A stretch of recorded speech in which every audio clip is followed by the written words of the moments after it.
কাঁথির বিষয় নিয়ে এইটুকুই বলার ছিল যে কাঁথি পুরসভার যে চেয়ারম্যান তিনি বিশ্বাসঘাতক শিশির অধিকারীকে প্রণাম নিয়ে কোনো কথা নয়। এই যে কথা বলা হচ্ছে যে প্রণাম করে তিনি দলের বয়স্ক লোক প্রণাম করতেই পারেন, কিন্তু তারপর ভাষণে যেভাবে আমার গুরুদেব টুরুদেব বলা হয়েছে, একজন বিশ্বাসঘাতকের ক্ষেত্রে এই গুরুদেব বলা তৃণমূল কংগ্রেসের কর্মীরা সমর্থকরা সাধারণ মানুষ এটা ভালোভাবে নেননি, ফলে দলকে রিয়াক্ট করা হচ্ছে, শীর্ষ নেতৃত্ব কোনো পদক্ষেপ নিচ্ছেন।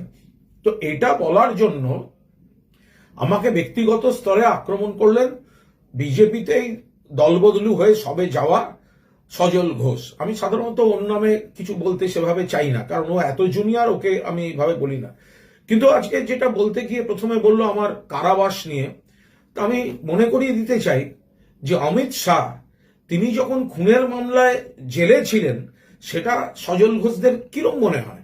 2 নম্বর আমি বলতে চাই, কথায় কথায় সজল আমাকে কারাবাসের কথা বলে একটা সময় আমার পেছনে ঘুরতো, তো সেই আমি মনে করিয়ে দিতে চাই, সজল তুমি তোমার বাবা হচ্ছেন সেই প্রদীপ ঘোষ যিনি রাতের নৈশ আসরে মদ্যপ অবস্থায় কংগ্রেস নেত্রী তার বান্ধবী চিত্রা ঘোষকে গুলি করে মেরেছিলেন। তোমার বাবার বিরুদ্ধে সেই মহিলার মৃত্যুর অভিযোগ ছিল এবং তোমার বাবা গ্রেপ্তার হয়েছিলেন।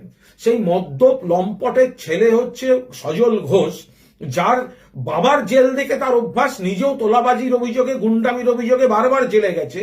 সে যখন অন্যকে জেলের কথা বলে, ফলে সেইগুলো মনে রাখা উচিত। আর সৌজন্য মাঝখানে আমার সঙ্গে দেখা হয়েছিল ওই বড়দিনের অনুষ্ঠানে গত বছর, একসঙ্গে খেয়েছিলাম, তারপরে ওকে আমাকে আক্রমণ করতে হয়েছিল। পরে ফোনে বলেছিল, সেই ভিডিওটা আর একবার ছাড়বো অডিওটা, যে দাদা কি না কি বলেছে বিজেপি থেকে আমাকে, আপনার সঙ্গে খেয়েছি বলে।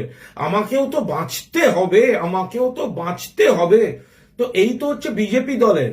আমার সঙ্গে ছিল, আমার সঙ্গে দেখা হয়েছে, বড়দিনের কেক খেয়েছিল বলে বিজেপির লোকেরা ওকে গালাগালি করেছিল। তাদের কাছ থেকে সৌজন্য শিখবো সজল।